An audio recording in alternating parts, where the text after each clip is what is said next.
stone vet. I hit the ground running when I'm invading your country. It's still with honor and discipline. Throw my guns like onyx, dressed in camo. In processing, manufacturing. Like I got you today, and I got Giddy coming in tomorrow. Hey, I was actually gonna say when you mentioned you were in Oklahoma City, I was gonna be like, you gotta look up my boy Giddy up. No, Giddy, my boy. I got him on speed. I got him on speed dial. He's coming over tomorrow to do a show about live. That's resin. fantastic, man. Yeah. I love that guy. You know, he gave me my first hit of live resin ever. Did he? Yeah, in Denver, Colorado. We met actually way back when I was pretty early in my cannabis career. And then we just kept running into each other. He was on Bong Appetit, of course. He said he was on there. Yeah, he said he was on there. Yeah, I think it was the Christmas episode. And just like my boy, man. Like when I first came to LA, you know, I crashed on his couch. We hung out. Right. He's just a really sweet guy. And now he's like a family man. Yeah, he is. He just had his little boy. Kids. He just had a little boy just not too long ago. It's been a while since COVID and stuff. We've been all, you know, quarantining and shit and just staying away. But tomorrow I was like, why don't you bring the wife and the kid over, dude? It's been a minute. We ain't seen each other in like over a year. That's so nice, man. So he's like, hey, tell him I said what's up. I said, I let him know you said what's up. Yeah. And tell him I said boy, what's up dude. Too. Yeah. That's my boy, dude. We know each other a long time. I owe him a call, actually. We got to catch up because he hasn't been to California in a minute either. Hell no. He's like, I don't try to go back to California, dude. Yeah. I know. The business is better out there. Dude, this is the crazy thing is he's right, man. Like, running a cannabis business. So, okay, look, I'm not a guy in the industry, really, right? I'm very in touch with the industry. Right. A lot of people who participate in the industry are my friends. You know, these are the people that I chill with and, you know, go to events with or whatever. But, you know, I myself am really an observer, right? I don't really, I certainly do like, you know, endorsement shit or whatever, you know, like I do business that way. You're the face though. You're the face of cannabis. People know you. Oh, that's very sweet. That's the host of Bong Appetit. I've been telling people, I got the host of Bong Appetit. They're like, get the fuck out of here. How'd you get him on the show? I was like, I just messaged him. I was like, let me just message and see if he'll even respond, you know.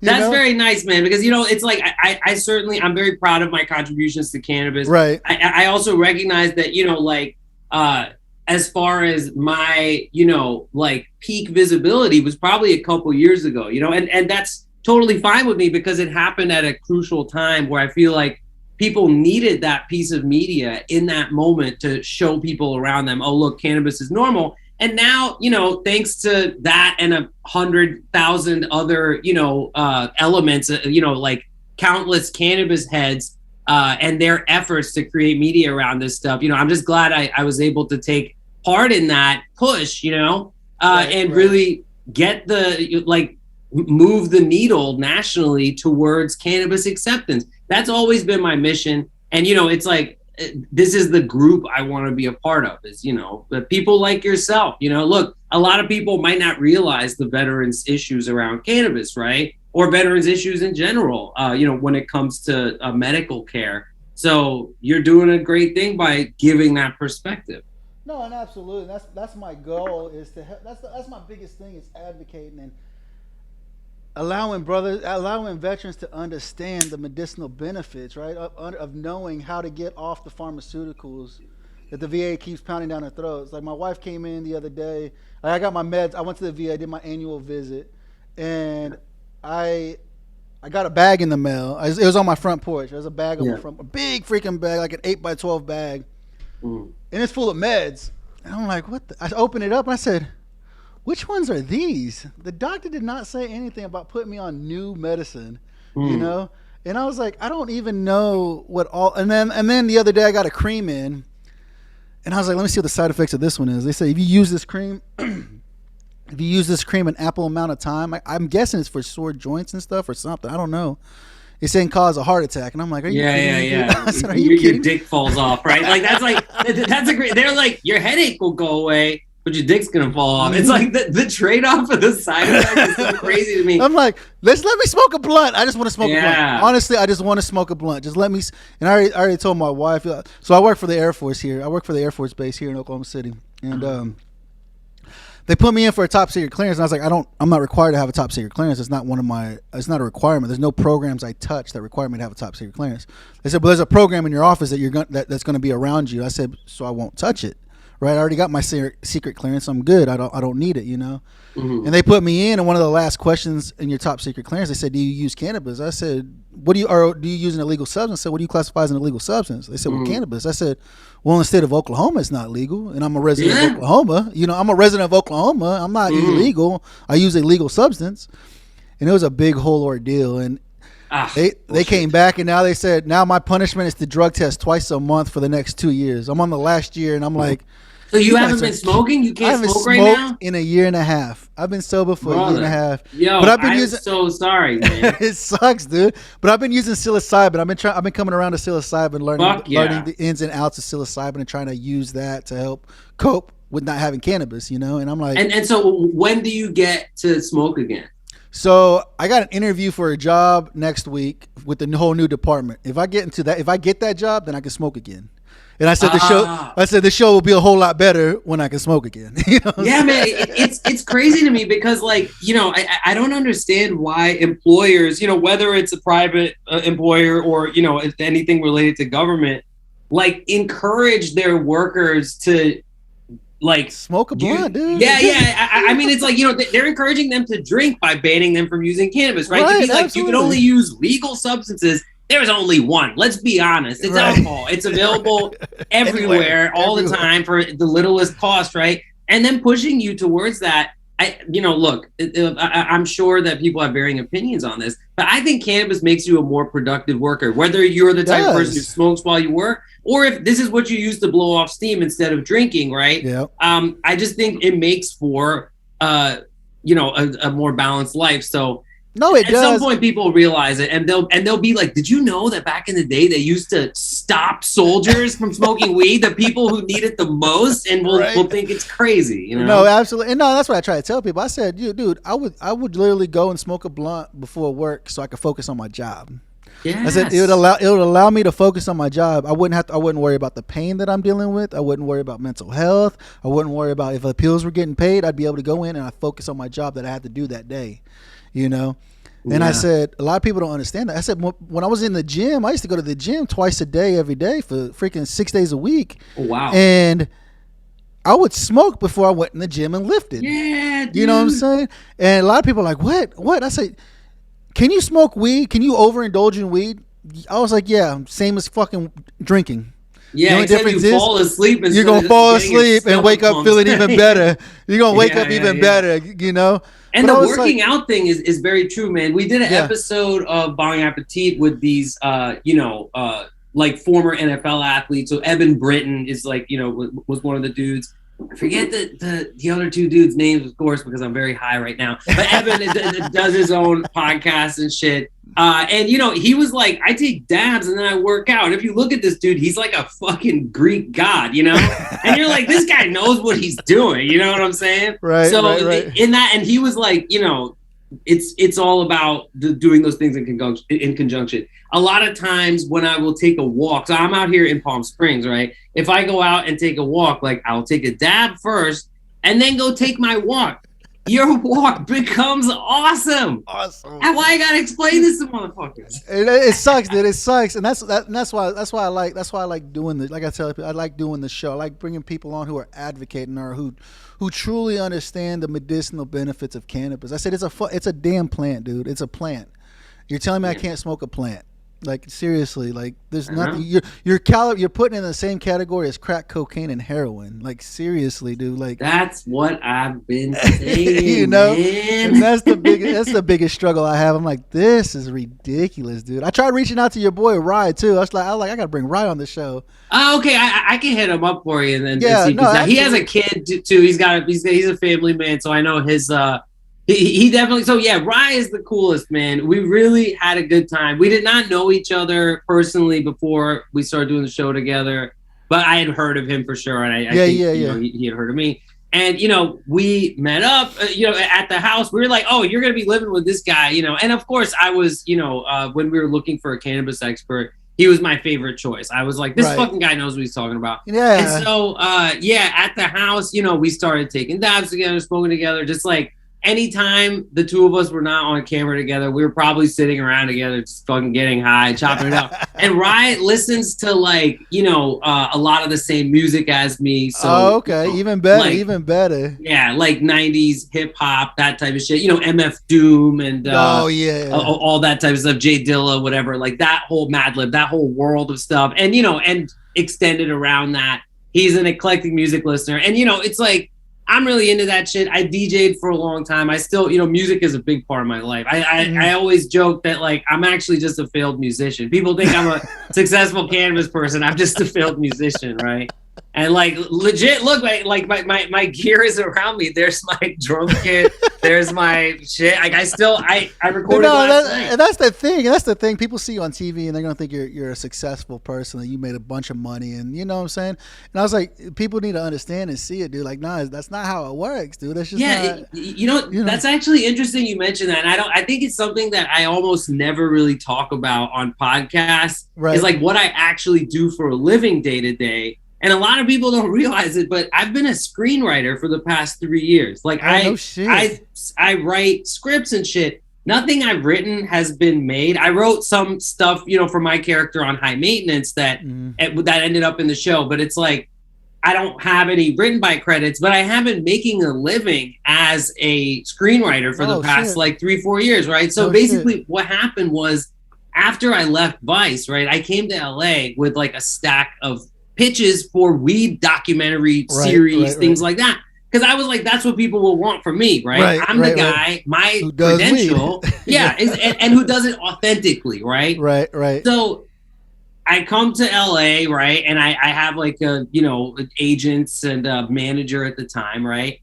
And I'm shopping around these shows. I'm like, oh, I want to do this show about cannabis, that show about cannabis, no one wanted to even hear the pitches. I think people were still at the time, they were like, these are drug shows. And I was like, no, they're not. Look, I just did one. And, people were talking about it. Like, and yet I couldn't get any action on it. This was around when me and Bean and Stock started Great Moments in Weed History. I had left Vice, he had left High Times. And honestly, like having complete control over the thing, like I think that's the biggest blessing because like, look, Bon Appetit got made because there was a like lack of oversight. Literally, like no one was looking. You know what I'm saying? So we just got to make the show. I think it just happened so fast, and like, because even I remember like, when we were going into what was going to be the third season, right? But just before I quit, they were like, somebody told me like, yeah, but they're gonna be tightening shit up. So meaning like you're not gonna have carte blanche to just like have weed and do whatever the fuck you want all the time. What? And I was like, yo, fuck that. I'm not doing it. You know what I mean? And like it was the reason I left was way more complicated than that. But and then when I saw the third season, what it looked like, like of course I was rooting for it. Like I want my colleagues, I want like cannabis media in general to succeed. Right. And then I watched it and I was like, oh, I'm so fucking glad I'm not on that show because it's like the pantry was like whittled down to shit, and it was just shit. like I mean that pantry. Every time you open that pantry, I'm like, oh my god. I lived in the same house with that pantry for like different versions of it. 6 weeks. I don't know how you still alive, dude. Bro, I think it added 5 years to my life, man. I would go down every day, and this you want to know what people are gonna hate is that I smoked tobacco at the time. I've quit smoking cigarettes, thank God, mashallah, right? But at the time I still smoked tobacco and I smoked spliffs. So I would go downstairs and I would take like the finest fucking live rosin and all this shit, and I would just slather it in a fucking paper and roll a spliff in that shit, smoke that shit, drink some chai.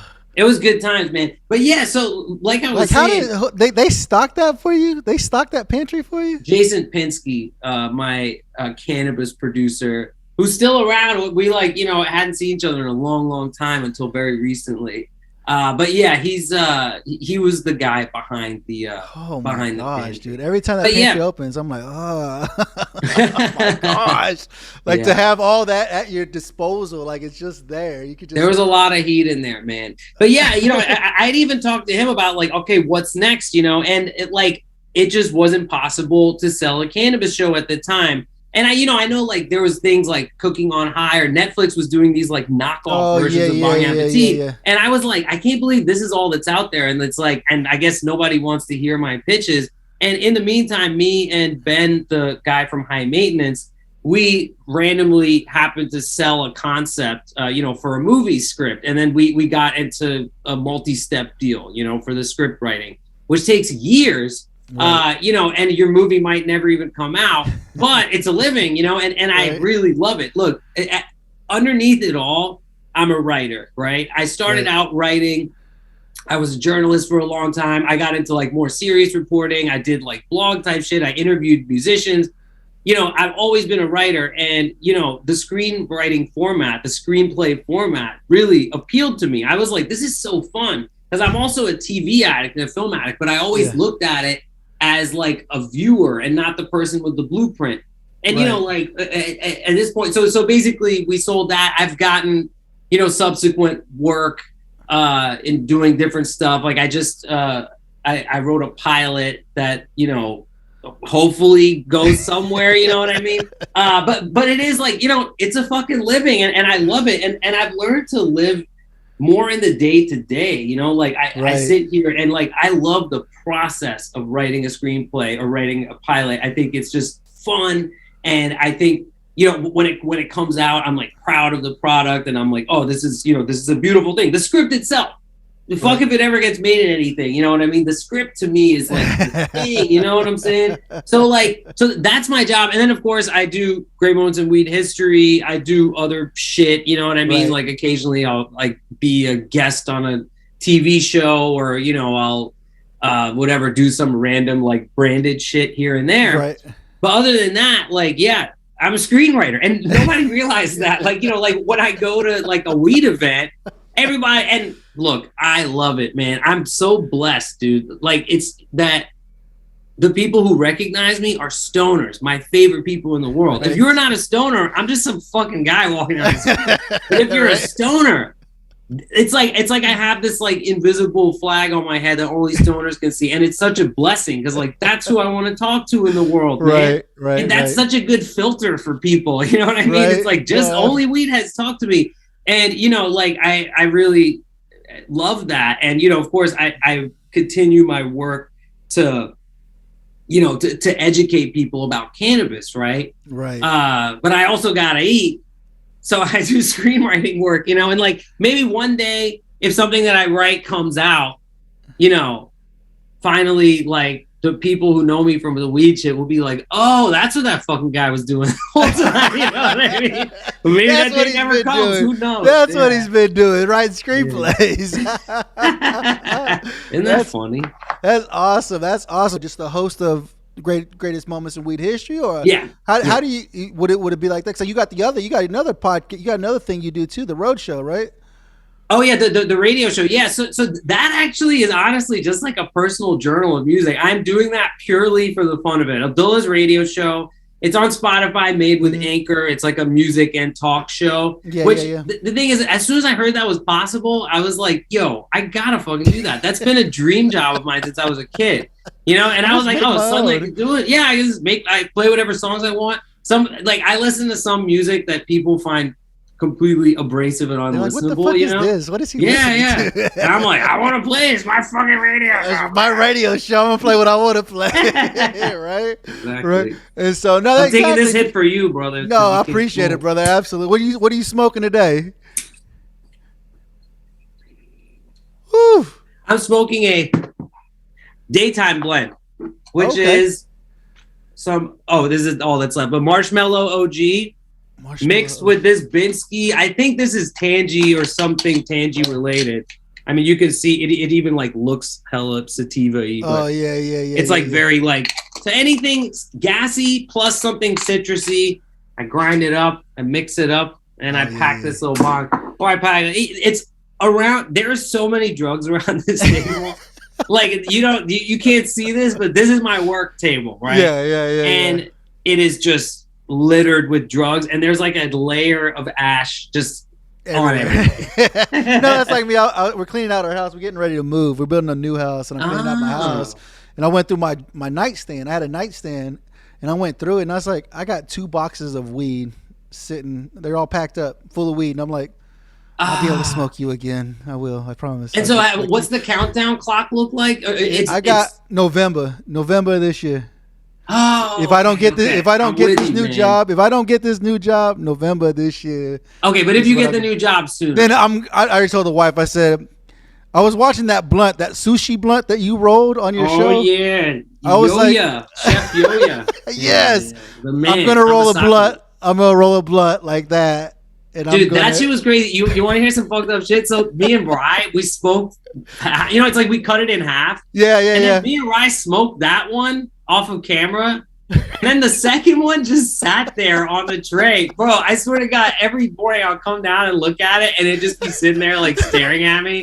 Like a little THC crystal in the middle, like a fucking Yes. eyeball. Like just like looking at me and it's like, What "Ah." is that? And I was like, dude, that fucking thing is lethal. It is. Yeah. If you smoked it, because essentially while you were smoking all the weed and hash, right, and tobacco, there was like a bunch of the fish in the sushi blunt was THC crystals, like big fucking, and so essentially those were just getting vaporized as you smoke. So like you're smoking hash and weed and tobacco and vaping fucking THC crystals to the dome.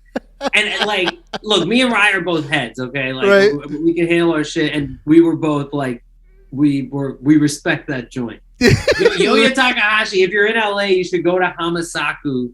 He did the sushi episode, and he's so fucking cool. We wanted to do a sushi episode, and I could not think of a cooler fucking Guy he's to like a do it, right? punk rock sushi chef. Such a badass. Weed head. I saw that and I was like, oh my gosh, that Oh, yeah, looks bro. freak. I was like, that's one of those blunts that you just, because my wife made a post on my Facebook page not too long ago, and she was like, have you ever been so high you asked God to make you unhigh? No. I was like, there was one on time. psilocybin maybe once or twice, but Yeah. not with weed. Yeah. No, there was I one remember- time. There was at one Sorry, time. My wife is my sponsor, and she does a medicinal grade CBD, and the guy that she's one of his mass distributors of CBD, and I was like, every time I go around this guy, he's a bad influence. Like, I can never smoke weed. I could smoke so much weed, and I'm always so high. Like, and there was this one event we went to. It was an event at this hotel, and his wife was there, and she had some gummies. These were little baby gummies, little red gummy bears. And I was like, where you get that from? I was like, oh, a friend of mine from Colorado came down, and he made, these are homemade. I was like, let me get one. And shit. she gave me one. I said, how much? Homemade. I was like, how much THC is in this? She's like, I don't know, maybe like 100 milligrams per gummy. And I was like, let me get one. She's like, you only need to eat half. I was like, fuck this. I'm a big guy. I can take one. Yeah. Took it to the dome, right? I took it to the dome. 100 milligrams. What's that going to do for me? Like an hour later, I was like, I don't feel shit. Give me another one. So I popped another one. Ooh, yeah. I was like, that's oh shit. And then her husband, who's the owner of the CBD company, he was like, let's go smoke some diamonds. I was like, all right. yeah. He showed me the clearest diamonds I ever seen. I was like, Crazy talk. So we went out to the balcony and everybody's out there smoking. They got their bongs and shit. And I was like, I'm with this guy, and this guy's real popular. Like here in Oklahoma, he's the guy that actually legalized CBD in Oklahoma. So he's a big wig guy, and he was like, let's go smoke. And I was like, every time I get around this dude, it never fails. We must have hit this damn thing like 5 times, and I was like, I was so high. I was like, I threw up in my shirt. I threw up in my shirt, and I was like, that's the edibles, man. I swear to God, one time I was flying back to New York from San Francisco after this was Bar Appetit, the web series, right? That me and Beaton started. And so like we had shot with Big Pete, right? From Big Pete's Treats. Shout out Big Pete's Treats. Actually, I had chilled with Big Pete while they were setting up the shoot. I sat in the Pete's Treats warehouse with Big Pete, and we sat there and smoked. And it was one of the most. Look, I've sat and smoked with a lot of people while waiting for this shit set up. That was one of the most memorable conversations. I don't remember it, but I just remember that me and Big Pete chilling, having a good time. Anyway, he gives me a bag of 100 milligram cookies. Right now, I had this bag, and it's like, so I was like gonna fly home, and I was like, you know what? I'm just gonna eat a couple of these. Oh, so I thought it was 100 milligrams in the whole bag, right? So I ate like 3 of the cookies and threw them out. Threw out the rest. I didn't want. This was back then. I didn't want to fly. Right. So I go in. I go through whatever. Right. I get on the plane. I'm sitting there in the plane, and finally it's like, all right, here we're taking off. the plane starts to go, right? And I'm like, I'm about to fucking because I like did the math. I was like, oh, wait a minute. I think I ate like maybe 300 or 400 milligrams, which is, I can typically handle, but combined with the airplane and the coffee it was just like not a good situation. And I grabbed a barf bag from in front of me, right? And I just like grab it and put it to my mouth. And the guy next to me, now this is the beginning of a 6-hour flight. The guy next to me just goes like, shit. He's like, I'm sitting next to this asshole. We're taking off. He's throwing up. I'm going to be next to this fucking guy for 6 hours, right? I like throw up in the bag, right? The flight attendant comes and gives me another bag. I like throw up, like went to the bathroom, threw up some more. And then I came back and I sat down so high. I did not high feel all right. High as fuck. fuck. The nausea's gone. I thrown up and I'm just rocked. All the blood's in my head. And I like must have looked fucking crazy, right? And I turn and look at the guy and I go, I'm not drunk. I ate too many edibles. And the guy was like, oh, okay, yeah, that's good. Okay, I got you. He was like, okay, good, yeah. You just that was my thing because that week I had just read an article about throwing up from consuming too much THC, and I was like, your body throws up. I was like, who the hell throws up, dude? If you eat too many edibles, your body will reject it. I mean, just like anything. Look, like anything else, right? Yeah. Every substance, if your body has a mechanism in it, you know that if you eat too much fucking lettuce, right, it'll be like, that's too much lettuce, and throw some up, right? So like whatever it is, alcohol or mushrooms or weed or just food. Anything, right? Anything. Yeah. Right?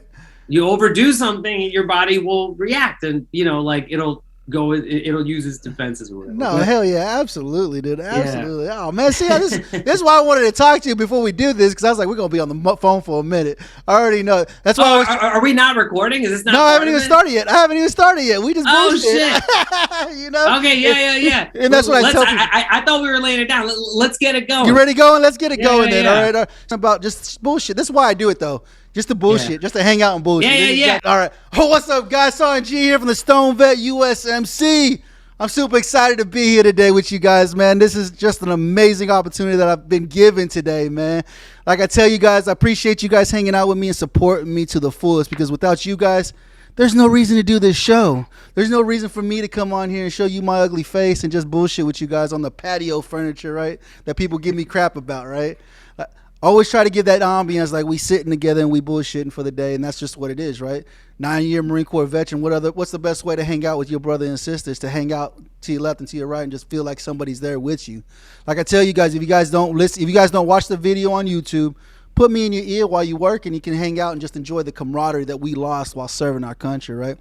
I appreciate you guys listening in to the #1 Marine Corps podcast. If you're watching the video, you see my Warhammer, proving I'm the #1 Marine Corps podcast in the entire world, right? If you guys are just listening, just imagine a gold Warhammer, right? It's exactly what I got sitting in front of me, man. I want to give a huge shout out to my sponsor, Rafa 180. So I can tell you guys on every episode, Rafa 180 provides the best medicinal grade CBD on the market, hands down. One of the biggest struggles we have is sleep. We already know that when we were serving, we didn't get a lot of sleep, and we're able to function 20 plus hours a day with very little sleep. But now that we're out, we need the sleep. And one of the biggest struggles we have is the suicide rate in our community is so high in regards to opioid addiction and just suicide in general, right? We lose about 57 brothers and sisters a day. And as I shoot this show for you guys today, we're losing a brother or sister because why? You guys didn't share the content to let them know you're not alone. If you struggle with sleep, go check out Rafa180.com. When you pull up the page, they have a big banner that says sleep. Click the banner. It's going to show you the Sapphire and the Night Ops. The Night Ops was created by an Army veteran who served in Afghanistan and Iraq. He created it to have the most bioavailability to be able to absorb in your bloodstream and provide natural minerals that we need, because you guys know we eat like crap. We go eat fast food and just eat crap. We don't get our nutrients and minerals that we need every single day. Go check out Rafa180.com. You check out Rafa180.com. You got any questions, message them. They get right back to you. And when you check out with the STONED VET USMC, you get 15% off your entire purchase. Check out Rafa180.com. That's Romeo Alpha, Papa Hotel Alpha 180.com to get all your medicinal grade CBD needs, man. Also, you want some of the swag? You like that hoodie? This is a nice hoodie, guys. This ain't no cheap crap that you buy from Walmart. This is a nice thick hoodie. And if you in Oklahoma like me, look, even my guest Abdullah, he's wearing a hoodie, and it's sunny California out there where he's at. He's wearing a hoodie. Everybody loves a nice hoodie, right? Go check out raw1a.com in the top right hand corner. You can see the Stoned Vet. Click that tab. You get the cup. If you on the beach, you need a nice cold drink. Or if you just like wearing nice swag, go check out, get the hoodies, get you a nice cup over there, man. I'm super excited today, man. I got a brother here who's another massive advocate for the cannabis, for the legalization of cannabis across this country right now. What's going on, Abdullah? How you doing today? Chilling, man. Very well. Thank you. Thank you for having me on. No, absolutely, bro. I'm super excited. I get somebody from your status, right? For you, you're like, I don't have a status, you know what I'm saying? I'm sitting here in a hooded sweatshirt. I'm not some famous dude, right? But I brought Abdullah here. If you guys aren't familiar with Abdullah, he actually has his own. He's a co-host of a podcast called The Greatest Moments in Weed History. And if you guys haven't gone to this show, dude, this guy's bringing on a tremendous guest that are having a difference in the cannabis community, right? You guys know I'm a huge advocate for cannabis. I love what cannabis can do regardless of what we're dealing with, right? And my brother here is the same way. He's like, dude, it's medicine. It's freaking absolutely medicine. That's what we've been saying this whole time. This is and not just medicine for a particular ailment or whatever. Right. It's life medicine. You know what I mean? It keeps us grounded. It keeps our our endocannabinoid system engaged. Right. It regulates our bodies, our sleep. You know what I mean? Yes. It's a very important plant in our world today. Absolutely. That's my biggest thing, is helping my brothers and sisters understanding, like breaking that stigma, right? When Nixon came through and said, this is crap, this is horrible for you and all this crap, and put it on a Schedule I drug equivalent to crack cocaine and heroin, like, are you freaking kidding me, dude? Like, seriously? This is what I try to, this is what I try to help educate people on, is understanding, dude, like, cannabis is, like you said, life medicine. Like, it allows you to live a good, normal life, because not only just being a veteran, living in this life, right? Life is hard. It is. Life is super hard, trying to make ends meet. How am I going to pay the bills? Am I going to be able to eat tonight? Am I going to be able to keep the lights on, or whatever the case may be? Life is hard, and it's a struggle that we deal with every day, regardless if you served in the military or you never did serve in the military. Life is a struggle. It's super hard, And for you, brother, for what you're doing, I mean, especially with your show, because not only is he the co-host of The Greatest Moments in Weed History, he also has his own radio show. He says one of the things he always wanted was a radio show, right? Yeah. How cool is it, to have your own radio show, right? Yeah, so this is my new thing. I basically discovered this capability on Anchor, you know what I mean? Actually, I listened to this show called Bandsplain, which I really like. And, I noticed the format was different. And I was like, oh, you can actually insert songs. And then they do a promo where they're like, oh, so you can anybody can make this for free, and I never thought that would be possible, because of clearance and stuff like that. Like, I've always wanted a radio show, but I was a DJ for a long time. I like sharing music with people, but I was never able to really do it, you know what I mean? And now suddenly I was like, oh, so I could just have access to the entire Spotify library, and I can just say whatever I want. I have complete, creative control. And so I literally just go through an episode is I just pick a bunch of songs, and then I talk about them, or we'll pick a couple and then play them and then see what that leads me to. But I like a lot of different kinds of music. I like 90s British electronic music. I like golden age hip hop. I like the backpacker shit too, which I've been revisiting. I grew up on grunge bands like Faith No More and Primus as well. And there's a lot of different things I like. I like classic rock from around the world, from the 70s, 60s, 70s. And there's a lot of good stuff out there. And I finally have a little space where I can curate it. And then, of course, it's kind of just like a personal journal in some ways, right? And so Great Moments in Weed History is me and David Bienenstock, who's a, OG cannabis journalist, has been covering it since well before legalization. You know what I mean? Because there were different times, like I started reporting on cannabis right as the legalization movement was really taking off. Right. And it was an interesting time. And, talking to guys like Beanstalk and Danny Danko, also like a High Times OG, really taught me about, the history of this craft of, like reporting on outlaw culture, right. How different it was, how far back it goes. And that's crazy though, how you say it's like outlaw culture. It's outlaw culture to talk about cannabis, and it's like, yeah, that's the biggest thing. That's why I do this show, is to help break that stigma. Like you're a journalist, and that's probably one of the biggest things you were trying to do, right? Was break that stigma, right? We would like to give a huge thanks to Rafa 180. Rafa 180 offers pure medicinal CBD and products made locally. They walk alongside individuals to achieve a healthy lifestyle with options needed by each person. You can learn more about them on Facebook at Rafa CBD, their website www.rafa180.com, or email at rafacbd@gmail.com. They truly believe your journey matters. Right. Oh yeah, I mean absolutely, but also at the same time, I think that in a lot of ways, outlaw culture is an important part of any system because it is a form of protest, right? Like meaning like, so the prohibition of cannabis is ridiculous, right? It's like when that is law, the law doesn't make any damn sense, right? So somebody who is an outlaw is breathing sense into a senseless world by growing cannabis, by cultivating cannabis, by sharing cannabis, right? So in that, like, I have a deep respect for, outlaw culture, past and present and future. In a lot of countries in the world, if you are protesting a fascist government, you're considered an outlaw.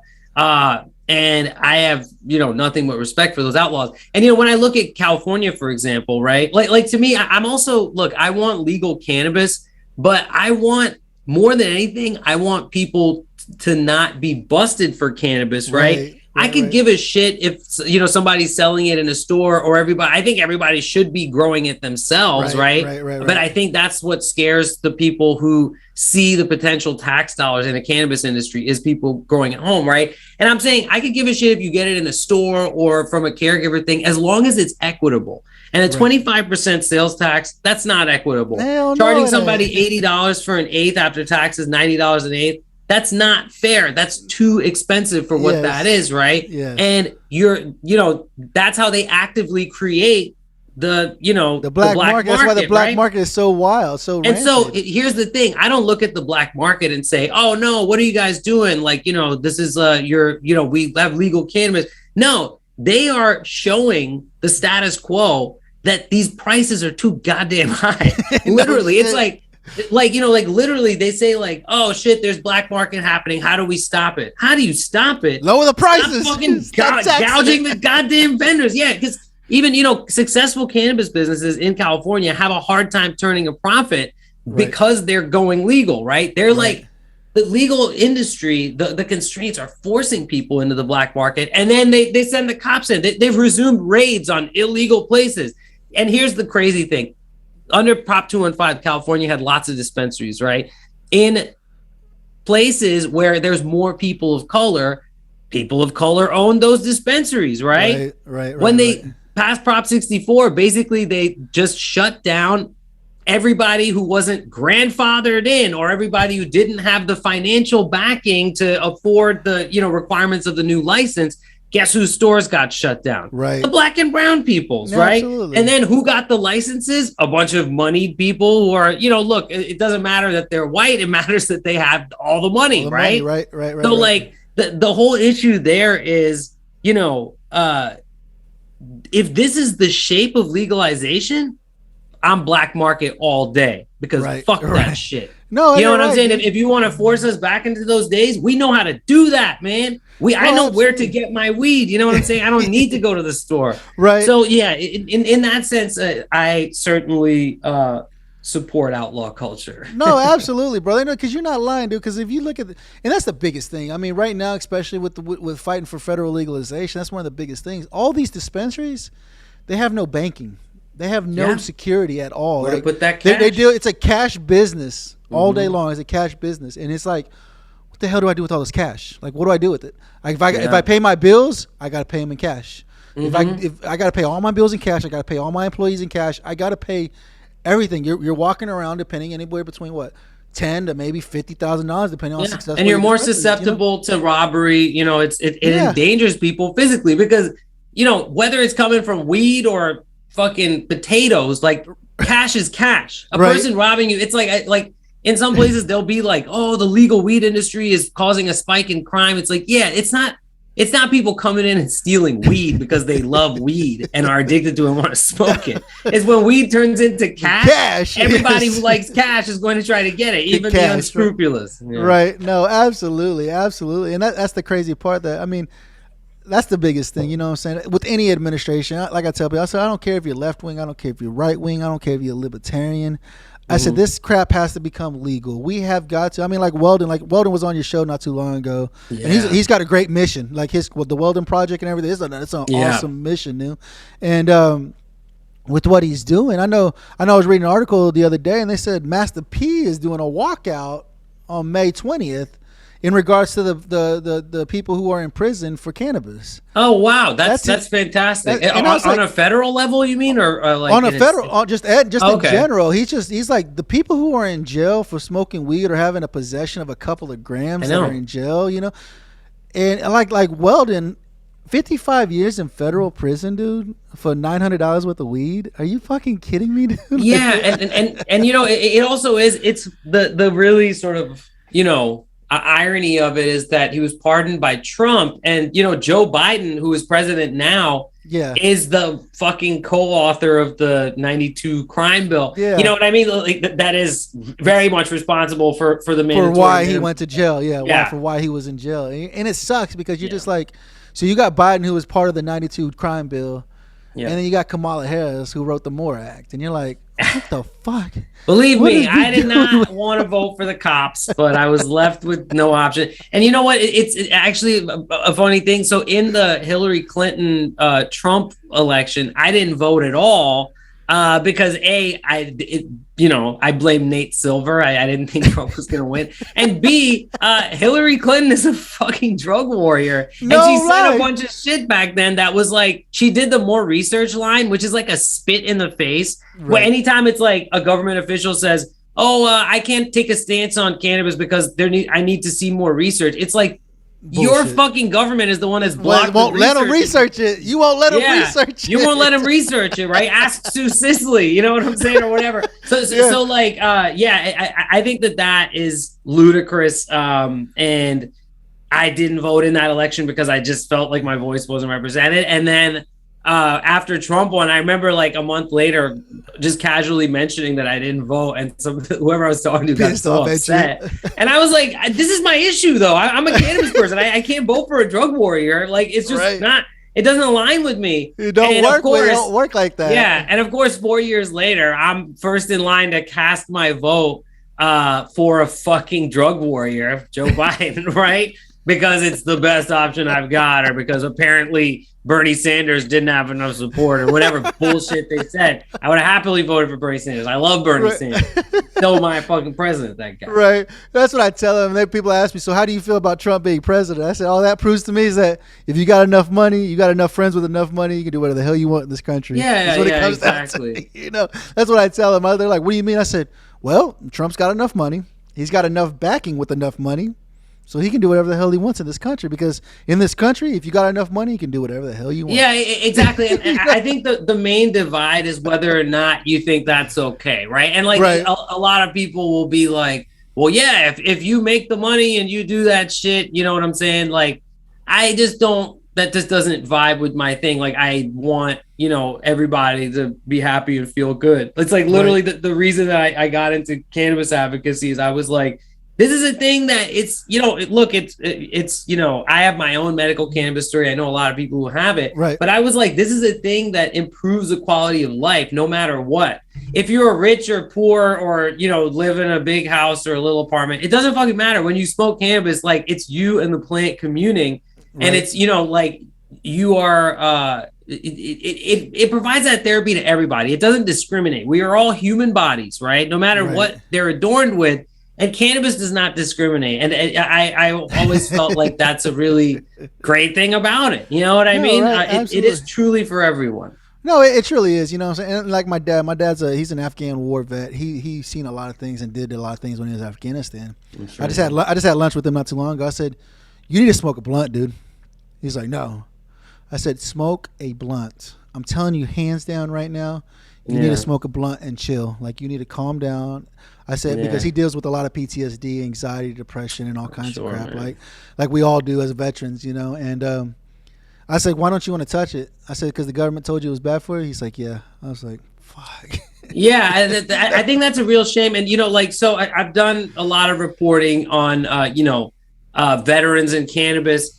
Look, it is very proven, right? Anecdotally and through, through various studies that have happened despite, federal efforts to prevent this type of study from happening, that show that smoking cannabis specifically, right, is a good controlled method for someone with PTSD to consume cannabis, right? So I was diagnosed with PTSD in 2007, and I really attribute cannabis with allowing me to pick my life back up. You know, it's like, I don't think I would have, I was severely injured. I was attacked. I was like, I almost died. I was paralyzed in my arm for like a year. I really attribute the use of my arm and, my ability to get past the trauma in my mind, to cannabis. And that, that's why it made the issue really close to my heart when I saw that, that veterans were coming back and being prescribed antipsychotics, right? And if they tested positive for cannabis, that their meds would get cut off by the VA. Right. So, I wrote an article many years ago, and then there was a couple different pieces actually that highlight this issue. And, the VA has since changed its policy, I believe, when it comes to cannabis. It's not as stringent. So thank God for that. But I really do think that, it should be encouraged, like, just like football players, right? These are people who experience body trauma, right? Like instead of testing them for it and kicking them out of the league, you should be giving them weed. This is the same thing that I feel like, the U.S. military should be doing. It's like, dude, these people are putting their bodies and minds on the line. Why not give them the most palliative thing possible to help them come back to help deal with and the pain. I mean, those of you that do use cannabis and do understand the medicinal benefits of cannabis, you guys understand the medicinal benefits you get from it. When your back hurts, when your neck hurts, your shoulder, your knees, when your whole body hurts, and you're able to indulge in a good cannabis strain with high terpenes, and understanding that these are the terpenes that help deal with what you're messing with. Yeah. It's almost like, oh my gosh, I can breathe again. Like, I can do it, And that's one of the things I try to tell people. I say, you got to understand though, like, don't look at cannabis for the THC content. If you want to get high as hell, then look for the THC content, but actually understanding. And with you, Abdullah, that's one of the things that you studied about a lot was the terpenes and stuff, right? That came with cannabis, right? Yeah. So, and of course, like, this is, me coming at it as a journalist and documenting the really excellent hash work of, like, really fantastic technicians, right? People in the cannabis industry who have furthered and developed this science of separating cannabinoids and terpenes, separating cannabis concentrate into its various forms, right? And I think it's really fascinating. One of the most interesting things to me is, when I first learned about myrcene, which is the same terpene found in mangoes that you get in strains like Durban Poison, which is my favorite sativa, right? And then also like beta caryophyllene, which is the, black pepper terpene, which is found in all kinds of gas. Right. I also really love gas in general, just OG, Sour Diesel, stuff like that. And I very often mix these two things together. You just love weed. I just love weed. I love every strain in some way. Not every strain, right? But most strains. Yeah, but so, what's interesting is that in the Ayurveda, right, which is a millennia old, Indian Hindu discipline about food and plant medicine sort of combined into one thing, right? They describe a mixture of cannabis, black pepper, and myrcene, right? And it's like, oh my God, they knew about terpenes back then. We're like, oh, look, terps, oh my God, 4,000 years ago, they knew about this shit. So like I think it's an important time of rediscovery of this thing, right?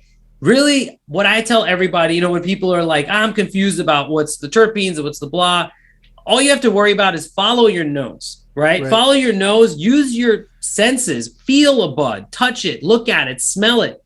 Does it speak to you? Right. The chemicals will speak to you, the botany of desire. If that thing wants you and you want it, you know what I mean? You're going to end up together. So, and it's similar like women who are pregnant, right? Pregnant women that, if you're watching the show, you've been pregnant, you guys understand, like, you crave some of the craziest shit, right? Because your body like needs pickles it, right? And peanut butter, that type of thing. Yeah, pickles, peanut butter, so just weird nonsense, Your body knows what it needs. It's going to tell you. And then the same thing Abdullah is saying is like, smell it. Your body will tell you, yes, you need this in your body, Yeah. I think that's the main thing is that like try to release all of your, preconceptions about it and just squeeze a little bud and smell it. Does that smell good? Smoke it. It doesn't? Smell another bud. No, yeah, absolutely. And that's what I try to tell people. Like my biggest thing right now, like I tell people, understanding CBD as well, incorporating CBD when you indulge in THC, you know what I'm saying, to actually get your medicinal benefit, right? I do that, yeah. You know what I'm saying? I've actually had some people ask me, I say, you guys smoke any CBD flower? He's like, yeah, but it tastes like crap. I'm like, where the hell are you getting your CBD flower from, dude? Yeah, you can get good CBD flower and like and mix it. Look, everyone has their own balance. Right. My girlfriend likes like essentially 1-to-1 or like a little more CBD than THC. Right. I actually recently got this product called the Kinda High pen, which is perfect for her, because it's like it only gets her kinda high because it's a like it's a mixture. So like it was good branding too. I was like, shout out Kinda High pen. Like that's literally like, that's you nailed it. But so like I also the main way I incorporate CBD is when I take dabs, right? Right. So basically I like to mix gas with sativa, right? Concentrates. And then I'll literally just like press the button on my Puffco hot knife. Shout out Puffco. The hot knife is the most fucking genius thing ever, right? So if you don't know what it is, just look it up. The Puffco hot knife, it'll change your fucking life if you deal with cannabis concentrates, right? So like, essentially, I just get it a little warm and dip it into a little jar of concentrated CBD, right? CBD crystal. And just get a little bit on the dabber, because if you put too much, then it's not getting me high, right? I'm like wasting that hit. I want to get high, but I love to just put a little bit in there, so it's like it rounds out the high. Yeah, no, absolutely. That I really love. I'm a proponent of that, and I suggest okay, look, the place that we work with is called Tweedle Farms. And actually, if you go on Tweedle Farms, we have a promo code for Great Moments in Weed History. It's Great Moments, all one word, lowercase, and you get 20% off of CBD. So if you're having trouble sourcing good CBD flower, Tweedle Farms, check them out. I just need a sponsorship too, Abdullah. I need a sponsorship too. Yeah, it's like this guy needs to know. I just got a lot of my own plugs into your show, which is great, dude. But that's what I try to tell people. Like me, when I was able to smoke, you guys know I haven't been able to smoke in about a year and a half now, because I self-identified and told the government I like smoking weed, because you sent me to serve my country. I served my country, came back alive, and now I deal with a lot of crap. And now you're telling me I can't smoke weed because I work for you still. Whatever. Okay, I got you. But when I was able to smoke, that's one thing I would do. I enjoy a head shift. I like being high. I enjoy being outside of my head because I don't think of what's going on, Yeah, same. But there was one time I tell people, I say, you keep a journal. You have to keep a journal so you know what you're doing. And I didn't keep a journal, but I found so we got here in Oklahoma. We have a company called Empire Genetics. They actually they're contracted through Northwestern Oklahoma State University. And what they do, they go around Oklahoma. Farmers will call them up and say, I got hemp on my land.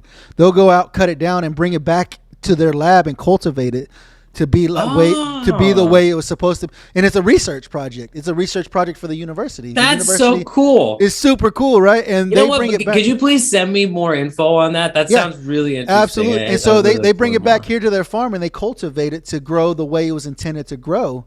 Because we all know during World War II, the hemp was like crazy because they was making uniforms and roads. Yeah, hemp for victory. Hemp for victory. Yeah. Oklahoma was part of hemp for victory. Yeah, yeah. And then there was a slash and burn, you know what I mean? Like, which is insane to try to get rid of like cannabis. Like it's such a fool's errand. Because this shit, it's the most adaptable plant on earth. It just like will grow anywhere. It'll adapt, it'll change. So that's really funny to me that it's like, literally it will grow out of a crack in the sidewalk. Like, you know, I'm Pakistani. Growing up, I would go to Pakistan for the summers to visit my grandparents in Islamabad. And, you know, like this was my first exposure to cannabis, right? Like it was everywhere. I've been breathing in, you know, terpenes my entire life. And it's like, you know, there'd be a crack in the sidewalk. There'd be cannabis growing out of it. Like you could not stop it. Like weed is not really illegal in Pakistan because it's everywhere. You can't stop it. Yeah. And it's insane. But that's what I try to tell people, because there's one time I had blended the perfect amount of CBD and THC in this joint I had rolled. And it was a perfect amount. I was like, dude, this is like euphoric. I felt like an 8-year-old kid. I could run and play and I didn't feel anything. I was like, this is awesome, dude. That's like, this is the best feeling in the world, you know?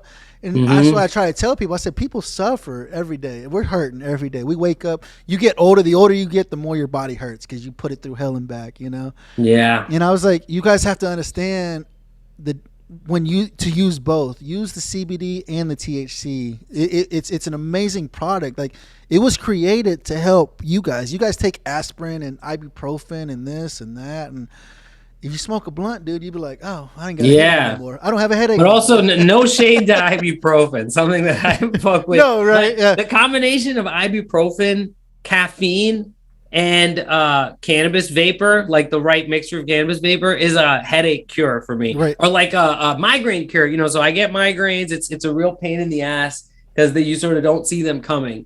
But the way that it's like, if at first sign of it, I'm like, oh shit, I'm getting a headache. I take a little dab, I take 2 ibuprofen, and I drink a little bit of coffee, and I'm like, it brings me back. Or like if sometimes you add in a hot shower, really hot shower, will also bring you back a little bit. Right. But it is, I definitely use it for a lot of different things. No, absolutely. So for you yourself, like you said, you've been all over the cannabis game. You've been here, you've been there, you've met a lot of amazing people, and you're bringing a lot of amazing people on your show. You know what I'm saying? Like I said, I just checked out the first episode, but I'm sure you and being what you guys have been doing, you guys are reaching out to some of the big names that are out there in the cannabis industry, because you want to talk about the greatest moments in weed history, right? You're talking about it, what's going on, you know? And to me, the most important thing on the show is that whoever it is, it's not there because it's not like, oh, it's because this person, you know, has a name in cannabis. Right. Like that's always nice because sure, that attracts listeners. But like, you know, we had David Crosby on last year, and like that guy has incredible stories. I mean, there was like at least like 10 great moments, really great moments. I mean, one of them was him and Nash fought over a bud on stage one time. Like a fan put a bud on stage and he goes, I had to fight Nash for it. And I was like, that, just me hearing that is a great moment. I can't believe I just heard that story. And so like in that, I think we really try to stick to like, you know, an actual great moment. Like, you know, like what is it? Not just, oh, here's a person who's famous and interesting or whatever, right? But here's a person with a story that has a beginning, middle, and end that highlights the highs and lows of being a cannabis person, you know, like in the world, right? And so of course we cover a lot of old stories too. You know, there's a couple of different formats we employ.